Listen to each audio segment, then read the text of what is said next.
The broadcast is now starting. All attendees are in listen-only mode.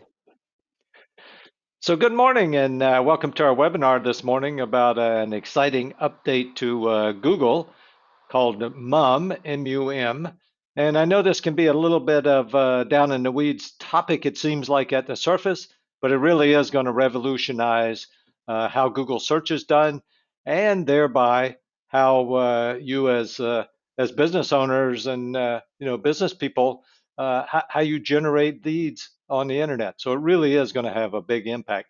Before we get too much further, let me make sure, Ben, you can hear me okay, see my screen okay?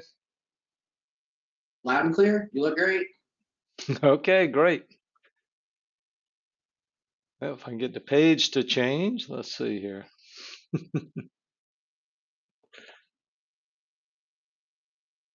No.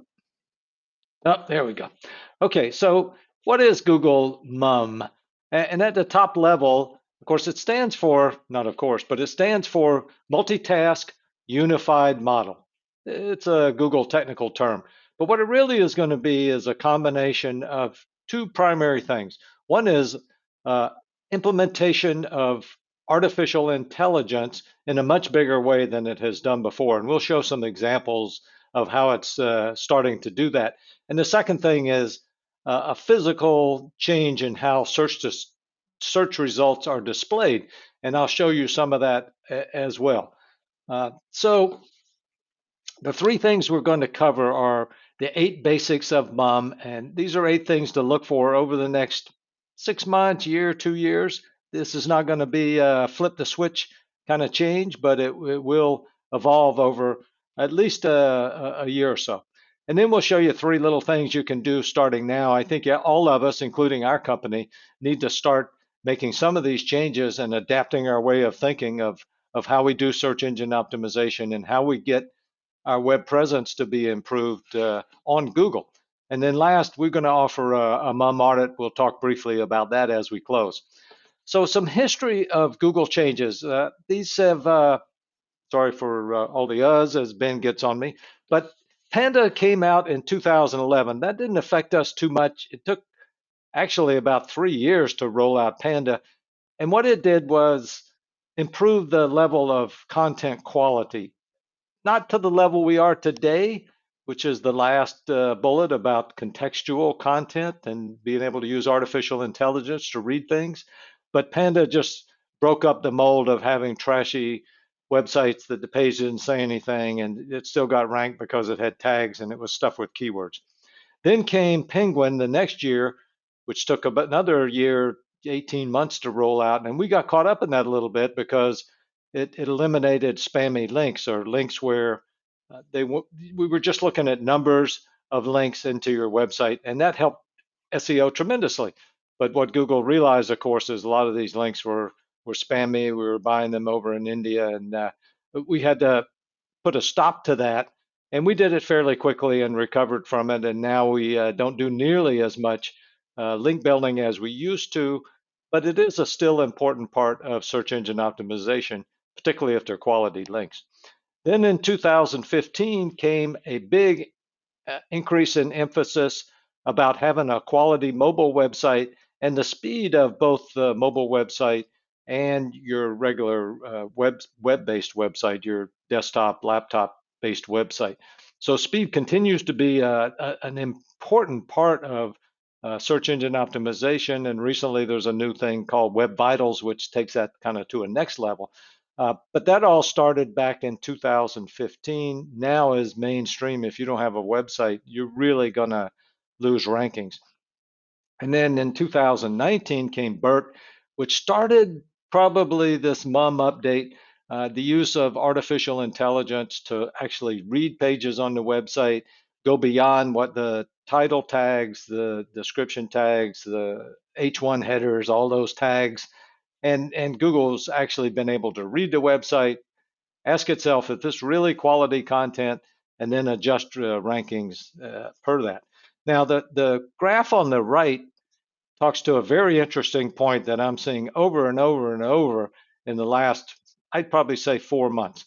So this is a company who their web traffic, the top line, has been fairly steady. It's not a lot of web traffic in this case. I think 300 or 400, 350 searches per month. So not a lot, but you can see the numbers of keyword ranked on the first 10 pages slowly going down over the last year in this case. I would say that I see 9 out of 10 companies that have slowly decreasing numbers of keywords ranked, just like this company does. And so to me, this is a clear indicator that Google started rolling out some of these MUM changes, probably 6 months, a year ago, and it really is starting to catch up with people, and they're starting to lose rankings in Google. So, just a clear indicator to me that this is going on.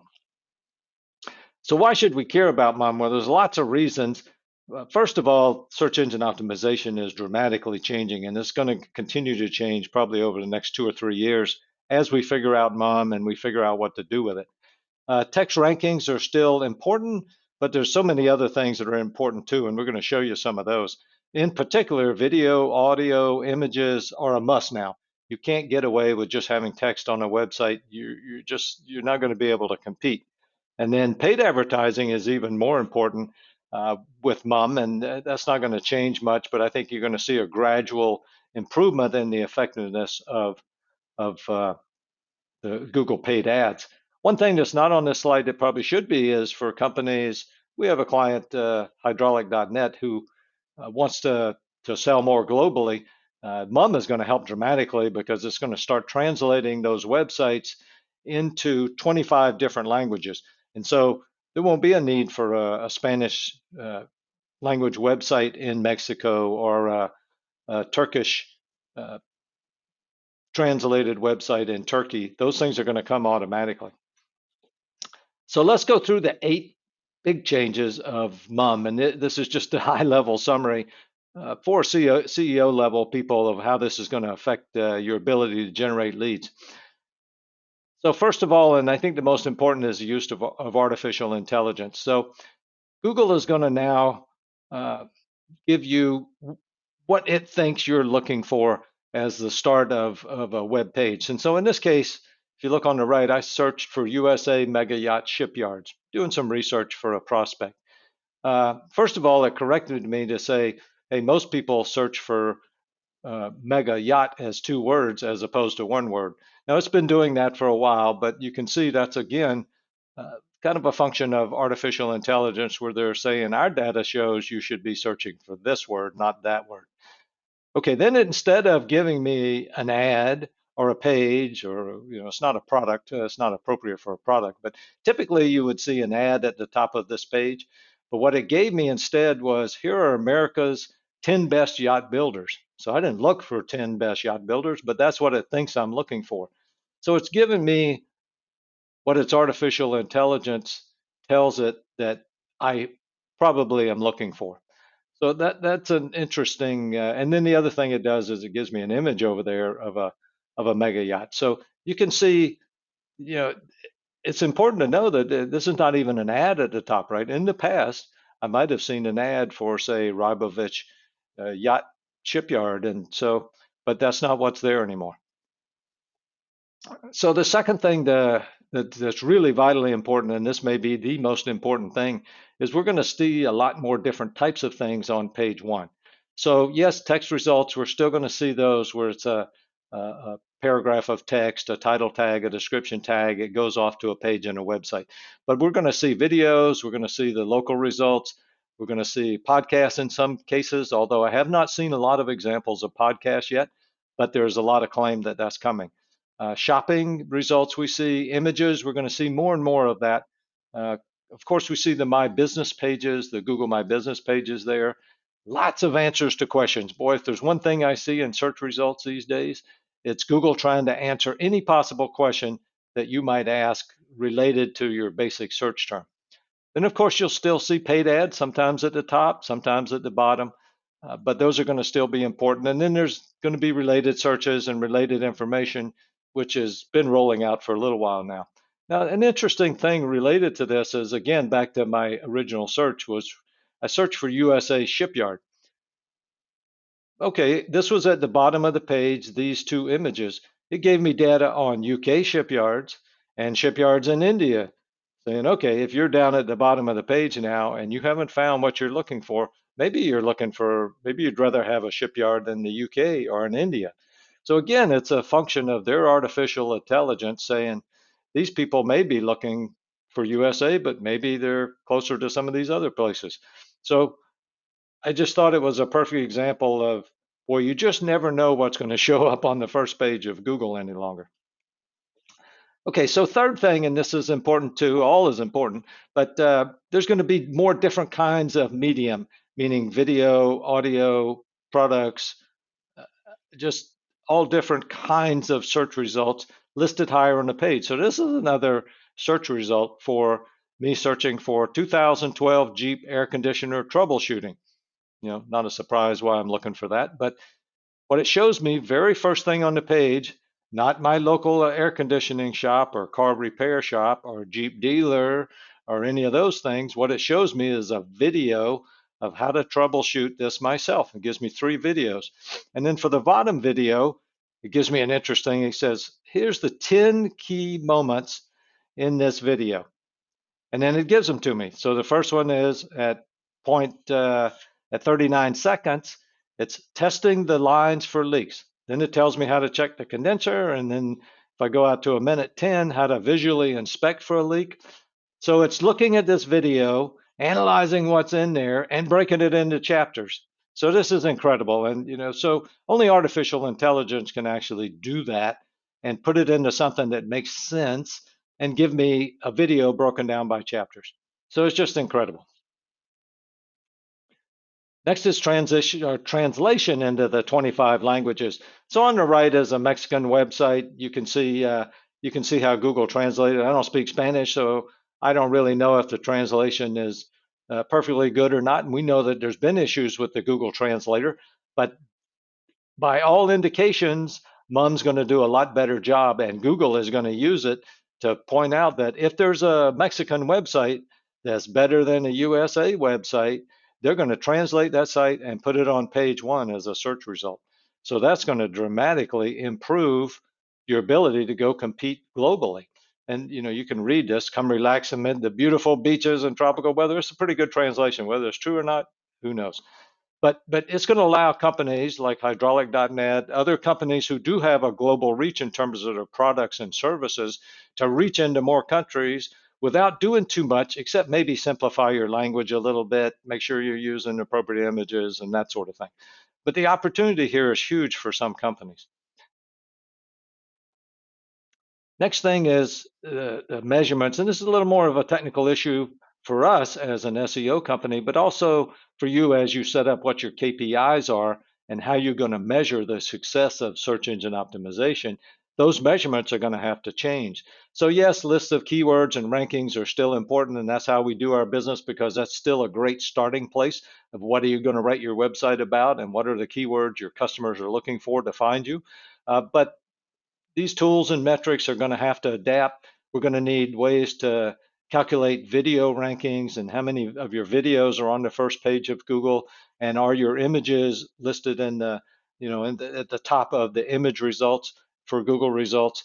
And so all of this is going to change, but one thing that's not going to change is looking at Google Analytics, setting up goals, tracking what actions people take on your website, and counting quality leads. That's going to continue to be the most important thing. Okay, so I got 2 surprises in this, not really. But the first surprise is Google ads are more important. Well, duh, of course they are. Google does all of this so that they can get you on their search engine and then show you ads. So on the right is a Google search for yacht repair, Florida. So in this case, you'll see there's, well, I think I counted 6, but this only shows 5. So there's 5 results for yacht repair in Florida. Now, there were only 9-page text results, so we think that that ratio is going to go down even more, that when all of this MUM is fully implemented, there may be 5 or 6 ads on a page and only 5 or 6 text results on a page. So again, the importance of the ads increasing. For a while now, Google's been showing more things in ads, but that continues to increase. So you can just get more real estate on the page with an ad than you can with most other things. The other part of this that's important is there may be so much confusion, so much different kind of data on a first page of a search result that your paid ads are going to stand out even more than they do today. Just something to consider and analyze as it comes along, but that's a prediction for the future that ads will be even more important a couple of years from now. Now, the next thing that Google's trying to do is there's a real strategy out there to let you find exactly what you're looking for, the answer to your question, the product, the price, that sort of thing, with a minimum number of searches, meaning 1 or 2 searches. So in this case, you look at a search result for a mobile site that was how to paint with acrylics. And you can look at 2 things. You can look at how do you refine this search. So that may be too broad. So, it gives you some ideas there, acrylic painting techniques and ideas and online courses. And then it can also help you broaden this search. So you may say, look, maybe you're just looking for styles of paintings. And so those 2 tools are going to help you get right to what you're really looking for with maybe one more search. The other thing it did is that's not shown well on this graphic is you're now going to be able to click on a picture on a website, say, ask a question about that picture, and Google's going to give you an answer. So it's another way to start us thinking using multimedia. Just realize, though, that this is going to change how your prospects search and how you get in front of them. Surprise number 2, and was discussed earlier with the BERT update, but the importance of contextually relevant content just continues to get jacked up as Google learns how to read sites with artificial intelligence, read video with artificial intelligence, read podcasts without transcriptions into text of relevant content. And so the title tags and keyword focused pages that we principally learned how to do SEO with are becoming less and less important. Now, they're still important, but they're less important. What's more important is answering the prospect's questions, every possible dumb question in all different mediums. So you answer a question in a podcast, in a video, you have a picture of the dumb question, all of these things, trying to get that in front of your prospects so they can click into your website. And we talked about Google transcribing videos and the chapters and those things. To me, that's a massive step forward in how they're going to be able to help us find what we're looking for. So a little broader thinking on how to, we constantly talk about how to be a resource on the internet. That's the most important thing. Google's going to show up the best resource in the given medium to try to answer the question, and that's what you want to be. So it's going to take a little broader thinking on most customers' part. Now, we work with primarily manufacturing companies, marine companies, more industrial, heavy-duty, business-to-business kinds of companies, and we're just going to have to help them all get more broad in how we approach this. Simple little videos, podcasts, all those things. But the idea is always being, how do you be a resource and how do you answer questions? Bigger sites are still going to be better. You can augment that, though, with not necessarily having big more pages, thousands and thousands of pages, but you have your pages populated with images that are relevant, videos, those sorts of things can help you grow the reach of your website without actually growing the size in terms of number of pages. So that was the 8 things that Mum is going to bring us and change how we do business in terms of being found on Google. There's 3 things I would say you could do right now. One is audit where you are with respect to your competition, what your market looks like, what kinds of things are starting to be rolled out in your market area. Because you saw in my graphics I used, some of these things are in one place, some are in another. You don't find them all on one page too often right now, but in a year or 2 from now, you will find them all on basically every page of search results. So it's important to start where you are now, where your competition is now, where the market in general is now, when I search on some of the things that you do.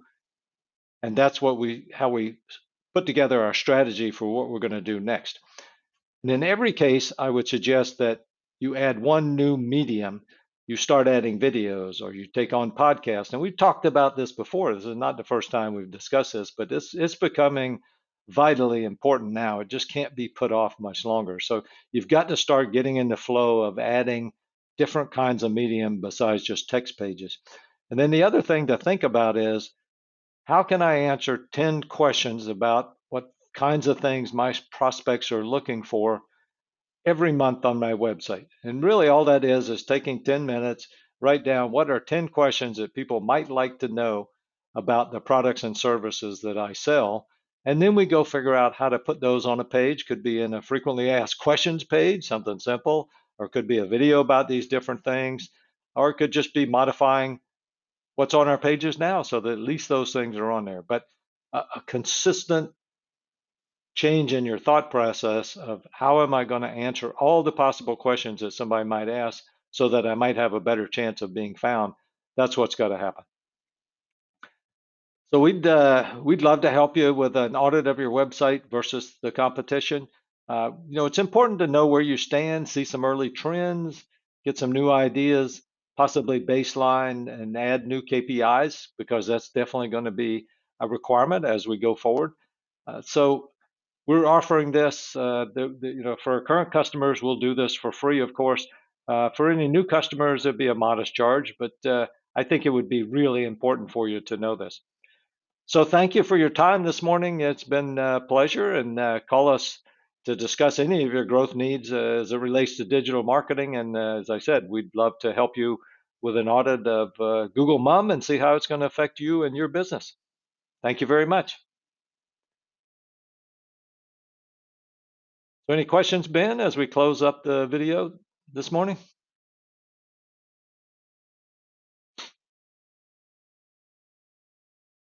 Nope, we're good. All right, then. Well, thank you very much.